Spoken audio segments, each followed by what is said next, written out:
Hello and welcome to this episode of the Fortnightly Dispatch brought to you by the Baker Street Irregulars. I'm Steve Doyle and I'm your host. So I want to ask you a question. Who started our hobby? How did this peculiar hobby of us thinking about and talking about and pretending Sherlock Holmes is real, how did it start? Did it start with Arthur Conan Doyle? No. So what's the story? Well, it did start somewhere. And our guest today is joining us to talk about the origin of our great game. It's a great pleasure to be welcoming Nicholas Utechin to the program today. Nick Utechin is a renowned Sherlockian coming to us from Oxford, England. And Nick joined the Sherlock Holmes Society of London at the age of 14 in 1966, and 10 years later, at the age of 24, became the editor of the Sherlock Holmes Journal, one of the great Sherlockian journals in our history. He held that job for 30 years. That's amazing. He's coming to us today to talk about Ronald Knox. Ronald Knox, the originator of our great game. Hello, Nick. It's very nice that you can join us today on our podcast. Hello, Steve. Well, welcome from not so sunny Oxford in England. Technology is a wonderful thing, isn't it? It's quite extraordinary. I have to apologize straight away for the way that I look. One or two of your viewers may have seen me in the flesh before, but this black patch is not anything serious. I had to have a cataract operation done at the beginning of the year. Normally, I'd have had the other eye done shortly afterwards. But guess what happened in March? Lockdown happened in March. Right. So at the moment, so that my left eye can keep operating normally and be open, I've just got a patch over it. So I apologize, especially to any lady viewers who've got, but I just look repulsive. I think you look fine. And it gives you sort of a pirate look. I think that's... I can't get away from that description, Steve. I'm sure you haven't heard that already. Well, this is wonderful. It's today, as I mentioned, we want to talk to you about Ronald Knox and his seminal essay, Studies in the Literature of Sherlock Holmes.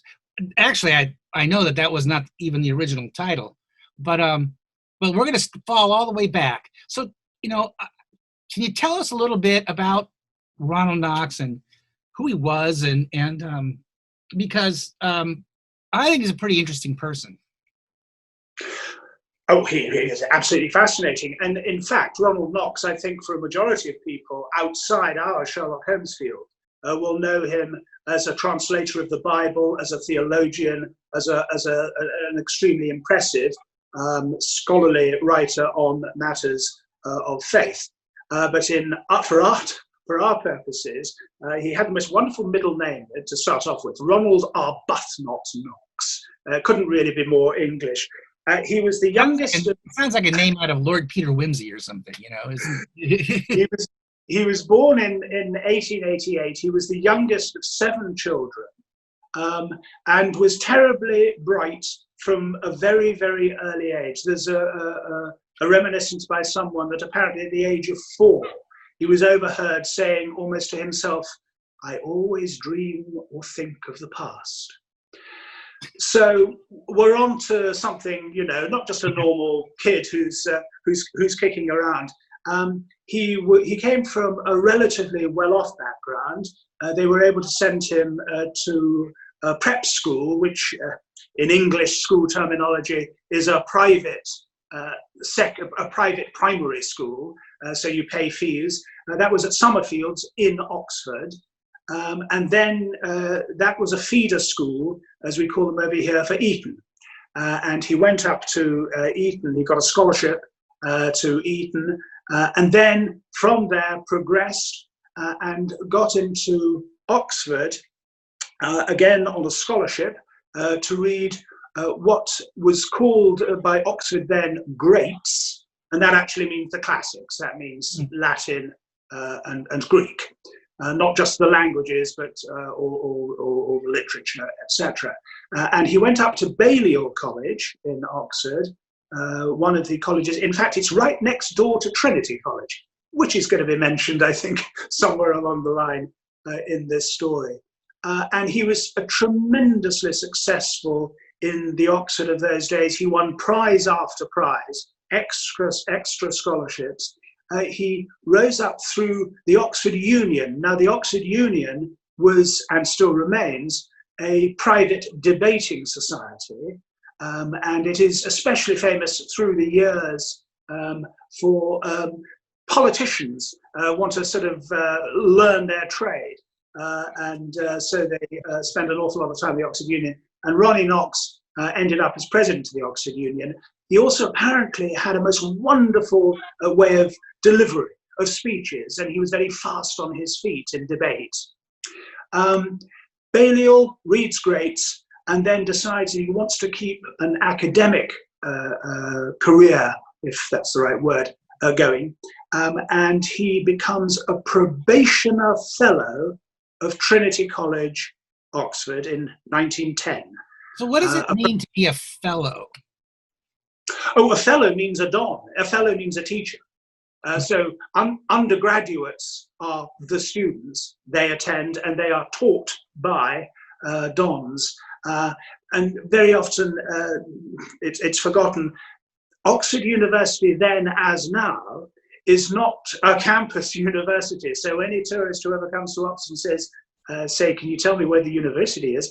I'm afraid you just say, well, look around you. It's made up now of 37 separate independent foundation colleges. So Trinity College, Balliol College, my own college, University College, the oldest college in the university, but we'll leave that aside, are all independently founded foundations, but they all come together as part of Oxford University.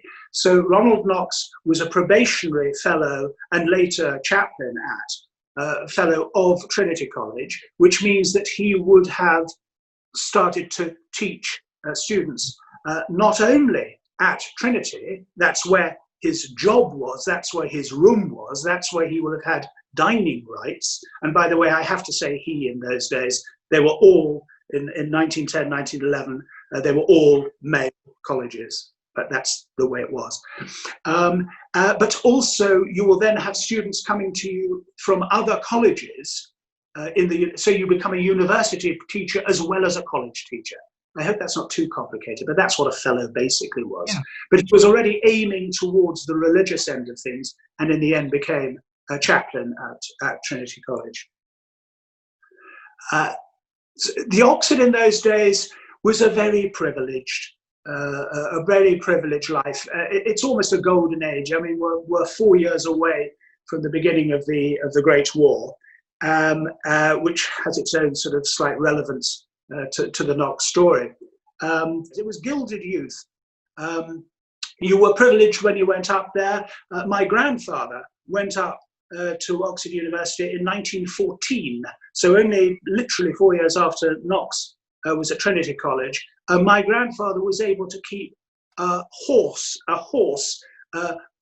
stabled round the corner behind the Randolph Hotel, which some people may know is one of the posh hotels in Oxford, and was able to go and hunt with hounds at the weekend. He wasn't a very wealthy person, but most of the people who were undergraduates and came up to Oxford, and I suppose the other place, which we call Cambridge, were that other university. That other university, somewhere over in the marshlands of East Anglia. They were privileged. They had been to the posh schools, like Ronald Knox went to Eton. They'd been to Harrow. They'd been to St Paul's, etc., etc. And usually you would do your 3-year basic academic degree, and then come out and you probably end up being an MP. You might go off into the upper echelons of the British Army. Who knows what happened? But it was, and certainly a political life occurred. for many, many people thereafter. Or you wanted to stay in academia, as Ronald Knox effectively did. And we have to remember that also it was a time of no television. Okay, the cinema existed, theatre existed, etc. But the undergraduates and in their colleges had to make their own fun, as it were. And that is how groups gathered in various colleges, not all necessarily, but in most, where students would gather to meet and discuss something literary, discuss something scientific, discuss current affairs and such like. And this was a world that Ronald Knox, to a certain extent, thrived on. And that's where our story really comes from, in a sense. Yeah. So interesting. It's interesting in its own right to compare what university life in 1911, for instance, is like versus now. But I work at a university, and it's much more life of the mind. It sounds like than some of the way students make fun nowadays. But, yeah, I mean, they had a good social time, and all the colleges. I mean, there was fine dining, and wine didn't cost all that much back in those days in real terms. There were plenty of public houses. There were plenty of public houses in Oxford as well. In fact, there's one literally as you step out of the gates of Trinity College into Broad Street, turn left, and you've got a very good and a very old pub, older than the college itself actually, called the White Horse. Which who knows whether actually, do you know, I don't know whether Ronald Knox drank or not. That's a very interesting point. That's one of the few things I don't know about it. Well, it's interesting. Maybe perhaps it was more similar than it looks. But Ronald Knox was a member of Trinity College. Yep. Is that right? Yeah, he was a fellow of Trinity College. He had rooms in Trinity College. All fellows of colleges in those days were not allowed to get married. So they were all put up and had dining rights and a very nice life within their own college. So yes, he was Trinity based from 1910. So let's talk about the essay, and let's talk about how how did he get what inspired him to write this essay? How did he get there? What was the motivator for him? The motivator was his early cleverness at the art of satire, and the most famous book in which this famous Sherlock Holmes piece appeared was called Essays in Satire, came out in 1928, but it was a collection of satirical pieces that he had worked on. Now, satire, as far as I understand it in general, you basically take something out of a politician or a president, say, and you can play around with the character and make humor of it. Ronald Knox was approaching it from quite an academic and serious point of view. And he had got particularly interested in the then vogue of German biblical scholarship. The higher criticism, which is a phrase that we in the Sherlock Holmes world have lifted, that already existed before. And it was very much associated with the way that German scholars, biblical scholars especially, I don't know why German, but that's just the way it was. So they would start worrying about things like, for example, why the Gospels of both Matthew and Mark, relating the death of John the Baptist, used it as a flashback within their Gospel. Now, this therefore started making scholars think, well, now, why did both of them use this dramatic way of doing it? And it started asking questions about the authorship. Did Matthew and Mark really write their Gospels? Don't take me through all the minutiae of that. But this is what people of Ronnie Knox's academic capabilities were investigating in any case, and then thinking, this is weird, to go into the minutiae of just because they wrote this about how John the Baptist was died, etc., etc. These scholars in Germany are taking things far, far, far too seriously. And so he just honed in on Sherlock Holmes as a way of addressing and satirizing, as in his eyes. He never took this very seriously. This is the point of satirizing what the German biblical scholars were doing. That was certainly an extent. And there was this concept of higher criticism anyway, not just German biblical scholarship, but fusty intellectuals would take things at a level far, far higher and beyond what perhaps a more normal reader of Shakespeare say. There was an awful lot of Shakespeare scholarship going on, etc., etc. And Ronald Knox wanted to have a look at this and play it back to readers through the lens of Sherlock Holmes, and he thought there was enough in Sherlock Holmes to take pseudo seriously. Sort of like by running it through the Sherlockian canon, you can really draw out the absurdity of some of this stuff. Well, indeed. I mean, this is not going to be a moment. I mean, I would refer you to the essay itself, which you need to read. But I mean, very early on, after the first couple of pages, he effectively says, I cannot draw to your attention more than anything else the importance of Dr. Watson's hat. You know, it's just a wonderful way of introducing. But we have to remember that he started addressing some chronological problems. He started addressing which university Sherlock Holmes had attended. He started addressing how the pencil in the three students could be shaved down to the maker of the pencil, Johann Faber, to the double end. These are sort of minutiae that, of course, scholars like us and Sherlockians actually enjoy immensely. Yes.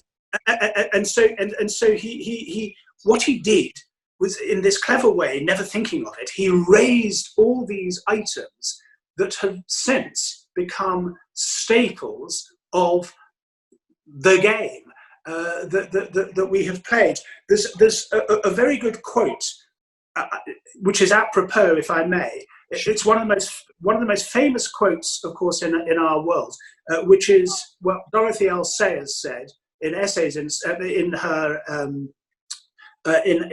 book Unpopular Opinions, which ends. The full quote is this: "The game of applying the methods of the higher criticism to the Sherlock Holmes canon was begun many years ago by Monsignor Ronald Knox, with the aim of showing that by those methods one could disintegrate a modern classic as speciously as a certain school of critics have endeavoured to disintegrate the Bible. Since then, the thing has become a hobby among a select set of jesters here and in America." And then we come to the big quote: "The rule of the game is that it must be played as solemnly as a county cricket match at Lord's. The slightest touch of extravagance or burlesque ruins the atmosphere." Now, we all know that quote from Sayers in Unpopular Opinions in 1947, but she predicated it on the Ronald Knox essay that we focus on today. It mustn't be forgotten, of course, that in all the discussion of the importance of Knox, he wasn't the very first person ever to start talking about these things. We're talking about the talk that he gave in 1911, and we'll get onto the details of that shortly. But back in 1902, things were happening. In the Cambridge Review, Frank Sidgwick wrote his open letter to Dr. Watson as The Hound of the Baskervilles was still coming out in instalment. He was raising some very relevant bits of problems that he saw that Watson had committed in The Hound of the Baskervilles. And of course, the Bookman. I was going to mention the Bookman, because I know that people were writing in and speculating about about stories as they were happening, serializations like The Hound and that sort of thing, and writing letters speculating about Holmes as a real person. Absolutely, absolutely. And so, no one is going to claim that Knox was the first person ever to home in on Holmes from this point of view. However, I think there is an extremely good argument to be made that critically, the format and the fame of this one piece and the way it developed and the way it was reacted to, especially by one person, Sir Sidney Roberts, is, I would seriously argue, such a vital step that I don't think we would have this great game. And, Dorothy L. Sayers was saying that already, 30 years after he did the speech, and 70 years ago from now. Right. I remember back at the centennial of this, him giving the talk, there was some theories promoted that he did not establish the game, and that in some cases being made, but it's really, he may not have been, like you said, he may not have been first, but first doesn't really matter if it didn't take. I mean, this is the one that lit the fuse, and which is why we're talking about it today. So I would agree 100%. That is great. Hey, Nick, let's take a break so we can hear a word from our sponsor, and we'll be right back.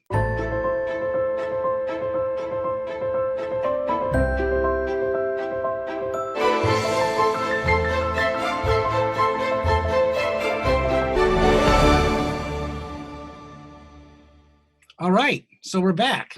The talk itself, for years and years and years, historically, it has been accepted that the first ever talk, example of the talk given by Ronald Knox, was to the Griffon Club, Gryffon, a griffon, sort of a winged hawk type symbol. The Griffon Club of Trinity College on Monday, March the 13th, 1911. That has gone down in history. That is referred to in the scholarship.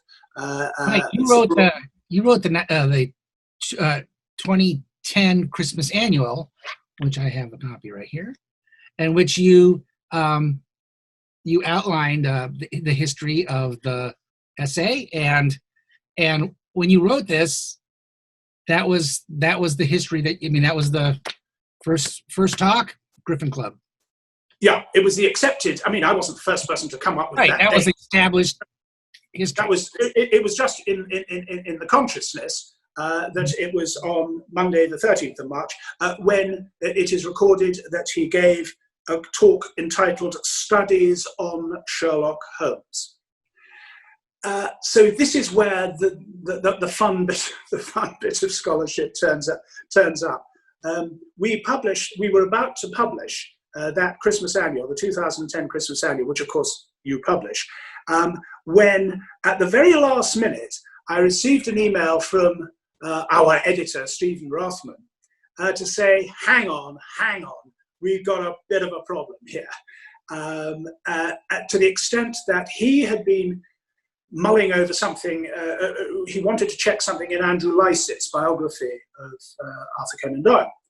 And just looking through some vague pages, he came across the words, "the Bodley Club of Merton College." To cut a long story short, Richard Lancelyn Green, the great Richard Lancelyn Green, scholar, in 2003, no, let's get this right. Yes, in 2003, was doing a talk in Chicago at the Newbury Library about Sherlock Holmes. I remember, I was there, yeah. Oh, right, okay. Well, also there, from the Norwegian explorers of Minnesota, was Dick Sveager. And Dick took some notes, and the actual note he took from what Richard said, and it was just a scribbled note, was, "Higher criticism started in 1911 at Trinity College, Oxford, at the Griffin, okay, club, full stop, Merton College dash club presented first, full stop, Boudley, Boudley club. What is this? What is going on? In terms of our publishing, it was too late to pull that Christmas annual. Literally, we made this discovery, but you had time to put in, like within a day of going to press, practically. And you were able to put in an attenta clause, a paragraph, literally at the end of it. I haven't got it in front of me, but it's sort of basically saying, hang on, there is more to come. What's the story? We publish. Steve Rothman then gives me space in the spring 2011 Baker Street Journal to do the further research. And what did all this mean? It meant that 3 days earlier, which is not a long time, but it breaks, it's good for our scholarship, it's good for the grand game. Oh, this is huge. The story, Ronald Knox had actually addressed the Bodley, Bodley, the Bodley Club of Merton on Friday the 10th of March. That is 3 days before Monday the 13th of March in Trinity College. This was another of these undergraduate groups which gathered, etc. And this is the first time Ronald Knox, he'd been invited from the other college, Trinity College, to come along and talk. And the this upends like 80 years or 100 years of... It did, and I would like... It was happenstance, as I've said. It was lying in front of us all the time. Dick Sveum had some notes written down, which, no, I'm not going to blame Dick for a second. I'm intrigued that dear Richard Lansing Green, never published anything about this, because it was he that had found this out, and I don't yet know. I've never found out how he found this out. So all I can say is that surely he clearly would have understood the immense importance of this to our hobby. I would assume so, and therefore it has to be said that you and Dick Sveum and the others who were at this talk that Richard gave were the only people who will have known about it, but he never put it down in print. That just didn't happen. He might have been something future, some future piece or something. But I remember him speaking. I remember him talking about Knox. But I confess, it went right by me. Well, it's too late to blame you now, Steve. So therefore we discovered. So I went to Merton College after the event, because of course I'd already visited Trinity, and I'll describe the room at Trinity. One thing I can't do is describe the room at Merton College. Unbelievably, Merton do not keep records of who was in what room when. Therefore, I have absolutely no idea which room Mr. Thomas Diggle, that was his name, and it was in his room that the very first reading by Knox of his essay was given. But what we do have is the minute book, as we did at Trinity College, and I just want to read one little paragraph, if I may, from the minute book. This was held on Friday the 10th of March 1911. Then he lists, the minute taker lists those who were present. And then the minutes of the previous meeting were read and carried, and the president called on Mr. R.A. Knox, B.A., Fellow of Trinity College, to read his paper on the mind and art of Sherlock Holmes. And then the first paragraph of the minutes says, the secretary feels that it is utterly beyond his literary powers to give a complete and true account of this brilliant paper. Mr. Knox showed immense knowledge of the subject. His treatment was clear and systematic, and though the paper was really a profound philosophical treatise, subtly excogitated, and in all probability a new philosophy in embryo, yet it was wondrous humorous withal. Hey, that's a beautiful way of writing. I mean, that just shows the difference in undergraduates in 1911 as opposed to undergraduates today, to put it into those phrases. So he reads the paper. Now, one thing that that I went back and reread the Christmas Annual.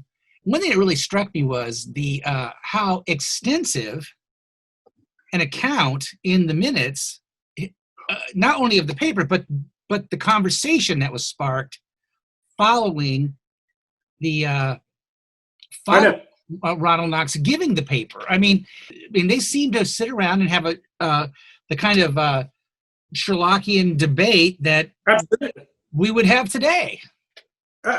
Totally and completely. And indeed, one of the people present, who wasn't present, but they wished had been present, had won a Titbits competition about Sherlock Holmes a couple of years earlier, which is extraordinary. And this person, I just have to mention, for those, again, that might be interested, the person who had won this Titbits competition in 1893, he was a fellow of Merton called William Heathcote Garrard, and he is most famous, apart from not having been present at this meeting, but apparently during the First World War, on reasonable authority, it is reported that he is the man who, when accosted during the First World War by a woman in the streets of Oxford, asking why he was not fighting with the soldiers fighting to defend civilization, famously replied, "Madam, I am the civilization they are fighting to defend." Which is just great. absolutely glorious. And I just want to mention one further person who definitely was present at the meeting, a man called Robert Nigel Carew Hunt. The reason I mention it is that through an extraordinary set of circumstances, I met him when he was an elderly gentleman and I was very young, because between 1955 and 59, he was a supernumerary fellow at St Anthony's College in Oxford, where my father was. And for some reason, I have a clear memory when I was 5 or 6 years old of meeting Carew Hunt, as he was university known. And for some reason, my father inherited Carew Hunt's scholarly gown. We don't still have that now. But many, many years later, only when researching this at Merton, so I did actually meet one of those who were there. Isn't that amazing? How this might also be the moment to mention, I can't remember the details, but we're talking about 1911, and the sadness that one was able to, in the research of trying to find out as many of the members of the Bodley Club, as many of the members of the Griffin Club as possible, and every now and then you find out killed in action, 1916, 1917, whatever. It sort of hangs over, in a sense, it adds to the sort of the Oxford history of that time. Well, it does. And also, when I had gone back to read, to kind of refresh my memory about this, and we'll talk about this in a minute. But the photographs of the clubs, and you talk about who in the pictures, who in these photographs, made it and who didn't. And it's very poignant, I think, to look at these photographs and know these young men were sitting around sharing rooms and having conversation and college. And then 2-3 years later, killed in action in the Great War. I think, including the Mr. Jarintsov, the secretary of the Bodley Club at Merton, who took these beautiful minutes of the Knox speech. He died in the war. I think it's very poignant and does sort of add a layer of I don't know, something. It adds something to the story that very moving, I think. So. It does. But I mean, to raise matters a little bit, in research for the original Christmas Annual, of course, when we all still believed, and I certainly did, that it was Trinity College that we had to go for. And Trinity, as opposed to Merton, did have an exact listing of who was in what room, what year, what term. And therefore, I was able one day, in the autumn of 2010, so 99 years after, to go through the main gates of Trinity College and then underneath the archway that leads you into the first quad, through that first quad, quadrilateral, Oxford term quad, Cambridge uses the word courtyard. This is part of the scholarship about whether Holmes went to Oxford or Cambridge. Leaving that aside, you go into the garden quad. And there ahead of me, slightly diagonally, ground floor door on the other side of the quad, and we went into the little vestibule and turned right, ground floor, room, two windows looking out onto the quad. And this was the room occupied by Ronald Knox in 1911. As is the way of college rooms, certainly back in those days, and residually today, the room would normally have been for two people. So you have one large living room and then two bedrooms off it. Unfortunately, we think that the panelling that would undoubtedly have been on that room originally had been taken down at some stage. Unfortunately, none of the furniture that is still in the room looked anything like as old as it should have been in 1911. Yet, nevertheless, Nick, nonetheless, what was it like to say, I'm standing in the room where this happened? I mean, that kind of thing, always. I know, I know, and in a sort of a slightly self-centered, very self-satisfactory way. It is not impossible to say that I was the first Sherlockian to go in there to that room, knowing the importance of that room to us. And luckily, it was during vacation, because normally that room would be occupied by undergraduates or students, and I would not have had access to it. And then what was even more of a delight, because the following year, 2011, as part of the centenary celebrations, members of the Sherlock Holmes Society of London paid a visit there and stayed at Trinity, and we were able, as part of the Oxford weekend, all of us gathered in that room, and then I, of course, and three other members, we formally read out Knox's essay in the room where he had done it almost exactly 100 years ago. And that was good fun. That was good fun. Fantastic. That is so great. So let's talk about, so to recap, it started at Bodley, and then it went to Trinity. He did it 3 days later in the Griffin Club. Yeah, and then the further research that I have been able to do does not throw up any more than just one other reading. Now we know, and again, sort of historically, that it was thought that he went from college to college reading this famous paper. Indeed, your founding father at the Baker Street Irregulars, Christopher Morley, who at that time was a Rhodes Scholar down the road, ROAD, at New College, which is literally, you could walk from Trinity College to New College in about 5 minutes flat. There is absolutely no record, and in fact, we don't think, there is no evidence at all that he ever actually attended any of these three readings. What a strange coincidence, though, because, Knox has his I mean, the essay was known, right? I mean, it was, people were referring to it as his paper, right? They were, so it kind of had a vogue. I mean, even though he hadn't delivered it very often, but it sort of had a reputation. And yet, right up the road is Christopher Morley.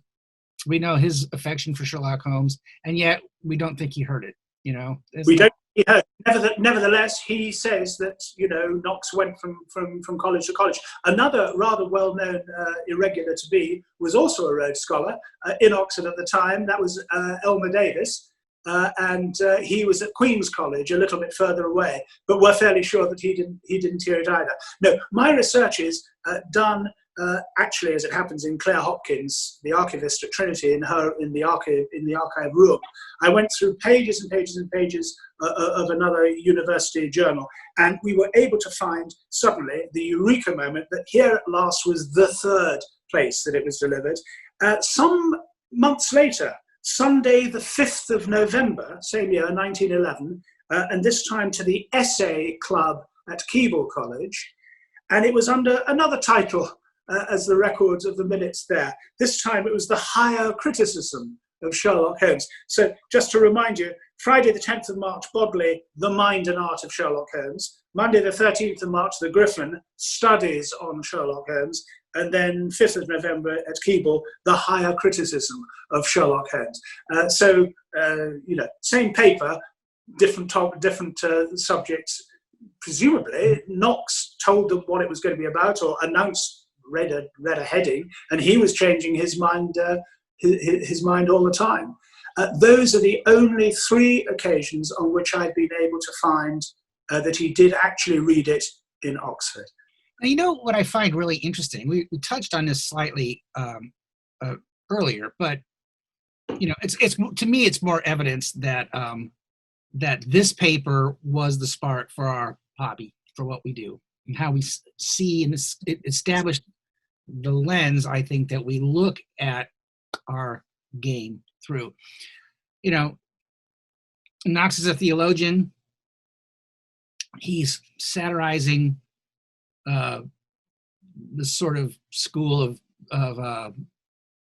the higher criticism. The higher criticism. He's satirizing this school of literary and textual deconstructionism that they still practice it today. And then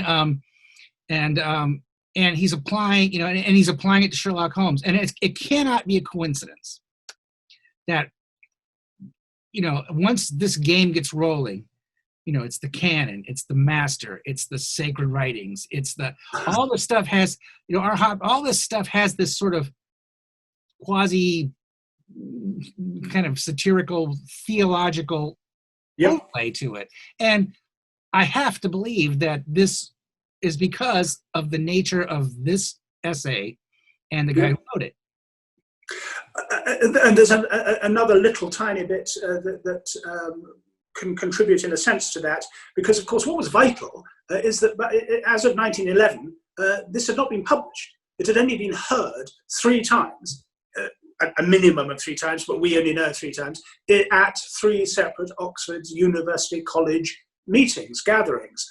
But eventually, and it didn't take too long, in July 1912 it did appear in print in something called The Blue Book, conducted by Oxford undergraduates. And then it had to wait another 8 years, and then was published in a theological journal. And it was called Blackfriars in June 1920. One can only get the impression that, and by then, Ronald Knox had quite established himself as a scholar in matters of religion, but he had chosen to put it into Blackfriars, and by then he, of course, had converted to Catholicism, and so it is interesting that he decided to place it there as well. Its most famous publication, of course, was, which was crucial, was when it was collected and put into Essays in Satire, which is the crucial book. This edition I've got, I'm glad to say, is one of the numbered and signed ones, so we can see his rather nice and attractive signature. That's really nice. Quite nice, Nick. I picked this up at the Oxford Book Fair, which was held at the Randolph Hotel, which I've mentioned earlier as being where my grandfather stabled his horse, and you could walk from Trinity College to the Randolph Hotel in about 5 minutes the other direction. So there's a nice little connection there as well. But that was what was crucial. There it was in Essays in Satire, and that was published, and quite a number of the reviewers picked up on the Sherlock Holmes essay, whatever it was called at that point. It was called, by then he'd settled in on studies in the literature of Sherlock Holmes. And then we inexorably lead on to the famous review of the piece, when the editor of the Cambridge Review asked a young-ish, not so young. In fact, he was born in 1887, so 87, 97, 100, 1727. No, he was over 40. Sorry, the middle-aged, the middle-aged Sherlockian Sidney Castle Roberts, S.C. Roberts, who wrote a very famous review in the Cambridge Review when he played the same game as Knox had done. I don't think I mentioned, but any readers of the essay will immediately pick up that part of his satirical element was to use completely fake scholarly names. So he refers to Piff Puff, and he refers to Backnegger, and etc., etc. And S.C. Roberts decided that he would couch his review in the same terms, and he invented one or two further pseudo-German sounding scholars. And that review, in its own way, he was picking up on, he was correcting certain things that Knox had done. So here we've got a classic early example of one scholar saying you're talking a load of rubbish because X, Y, and Z in Sherlockian terms. And so in a sense, here we've got the real growing like Topsy. Off and running at that point. So let's talk a little bit about post-publication. I know Knox loved detective fiction and he had sort of an affiliation with this genre, as his life went on. Isn't that correct? He did, and he famously did a magnificent list of the 11 rules by which anyone writing a piece of detective fiction must abide. Of which the last one, as I seem to recall off the top of my head, is that no doppelgangers or no identical twins are to be permitted, because that's just such a cheat. But that list of 11 points are very good. He himself entered into it in the Strand magazine in 1947, by which time the Strand, of course, had become a rather sad picture of its old self. But he wrote The Adventure of the First Class Carriage, which is actually not a bad pastiche, and some really rather good illustrations. Yes. And it's a bit of fun. But he wrote a paper for Starrett's 221B studies. Mm-hmm. But there is no doubt that later on, Knox began to feel, well, blow me, it looks as if I'm most known for this little talk I gave when I was a young man a long time ago. That is the way that we pseudo scholars have chosen to follow the importance of that little talk that he gave. But he said, a few of us are the best judge of our own work, and few of us. Arthur Conan Doyle thought he would be remembered for his historical fiction, but well, I'm sure there are plenty of people who read Ronald Knox's translation of the Bible, which apparently is an extremely famous translation. I'm afraid I'm not a biblical scholar in any way, or historian of that sort of thing. But I'll bet you overall more people do still remember the concept of Ronald Knox because of Sherlock Holmes rather than anything else. The college still has, I'm glad to say, it has a bust of Ronald Knox. There was a letter in the Times signed by S.C. Roberts, among others, in the 1950s after Ronald Knox had died, saying perhaps there would be a possibility of a permanent memorial. I know that we are talking at times when statues and memorials are in the news, but this one I think is probably safe. And it stands in one of the newer buildings, sadly not in his old room, but in Trinity College. And it's a rather fine head and shoulders bust of Ronald Knox, and something to be sought out by visitors to Trinity College. So let me ask you this. If we absented Ronald Knox from, let's say he'd written his essay, and used something else instead of Sherlock Holmes, do you think we'd even be here having this conversation today? Well, if we are going to be absolutely logical about things? I don't think so. I mean, if he hadn't given this talk, if it hadn't been published in his collection, Essays in Satire, if the editor of the Cambridge Review had not given it as one of 2 books for S.C. Roberts to write a review of, and if then S.C. Roberts starts concentrating on Dr. Watson and he writes his piece about the Criterion Miscellany, and then we've got an eruption, certainly, we've got Bell's chronology, we've got Starrett starting, etc. None of them pay specific homage to Knox. But the atmosphere was there. And I am absolutely certain. I mean, it is down to the public. It is basically down to Sheed and Ward, the publishers of Essays in Satire in 1928, that we are having this conversation today. I'm completely convinced of the order. Some people do say that it was S.C. Roberts who should be given the real imprimatur of starting our scholarship.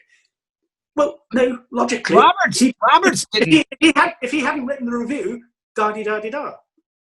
I don't think Roberts himself would say, I'm the one who lit the fuse. He was clearly reacting to the Knox essay. Totally and completely. And maybe this is a disgraceful way of putting in a little plug. But there is going to be... plug away.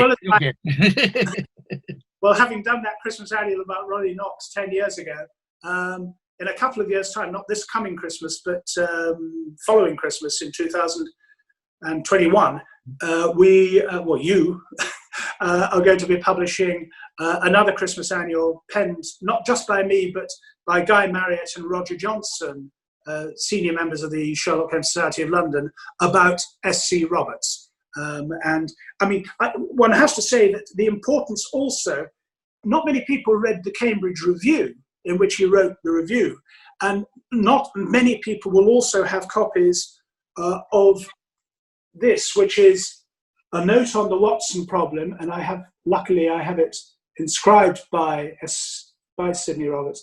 But it was so popular that he had copies. He had 100 copies privately printed by the Cambridge University Press, for which he happened to work, and this has now become almost as rare, but sadly not as valuable as Vincent Starrett's pastiche, The Unique Hamlet. But anyway, so he SCR did that, and but this Christmas annual in 2 years' time will be talking about the general way that Roberts was able to build on the Knox habit and develop thereafter to become one, really in his own right, a very, very important convert. Well, Nick, we're just about out of time, and this has been absolutely a joy. This has been terrific. I would, what would you we'll just part with this. What would you say to the, we've had a lot of Sherlockians come into our hobby lately, over the last decade maybe. And I mean, what would you recommend that they go back and kind of school themselves on Ronald Knox and some of the other foundational characters that kind of built the universe that we're in? What's the value in doing that? Well, I became a member of the Sherlock Holmes Society of London, age 14, in 1966. I edited the Sherlock Holmes Journal for 30 years, etc., etc. I have spent my hobby life, as opposed to my real life, on the Sherlock Holmes hobby. I have a collection of all the stuff that previous contributors, well, not all, but I mean, trying to get as much of the stuff.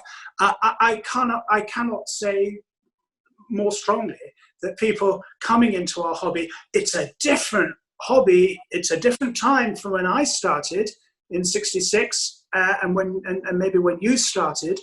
There's an awful lot of other stuff going on, which we all know, that we've got fandom, we've got the Cumberbatch, etc. phenomenon, and so on, which I'm not criticizing at all. But when it comes down to it, if you are interested in this grand game, if you are interested in playing around, it's pseudo-scholarship. We all know that, basically. Not even us these days are as serious, jokingly, as the Christopher Morleys and in the very early days. I mean, I am prepared to agree that Arthur Conan Doyle did have something to do with writing the Sherlock Holmes story.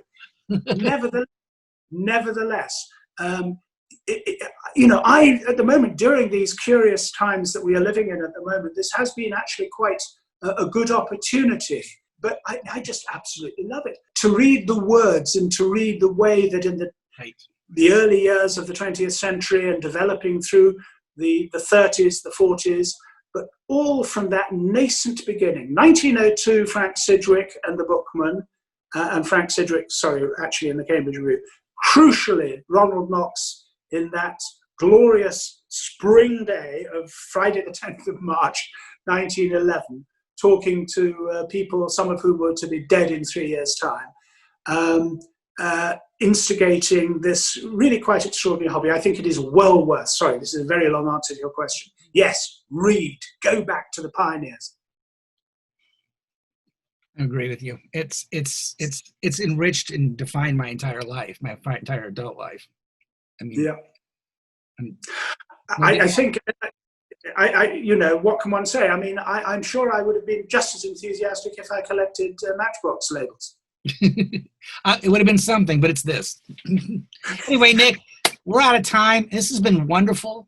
I want to thank you for joining us today, and I'm going to wish that you stay safe and healthy, and I look forward to the next Christmas annual, and I look forward to seeing you again in person. Well, that of course is what we all dream of, not just you meeting me again and me meeting you, but that we can, in a sort of way, I think it is remarkable, this idea, and I know that all sorts of other science societies are doing, and the Sherlock Holmes Society and my society are doing all sorts of things. I had never heard of Zoom until March this year. I literally had not. So we live, and I've been taking copious drinks from my mug. This is a rather splendid glass that I would recommend. Sadly, it doesn't have a hound imprint on it, but Dartmoor Jail Ale, I feel is the right thing to be drinking water from in a conversation like this. I got to get one of those. Anyway, Nick, thanks so much. Take care, and I look forward to having you back on the show in the future. Thank you, Steve. I look forward to it.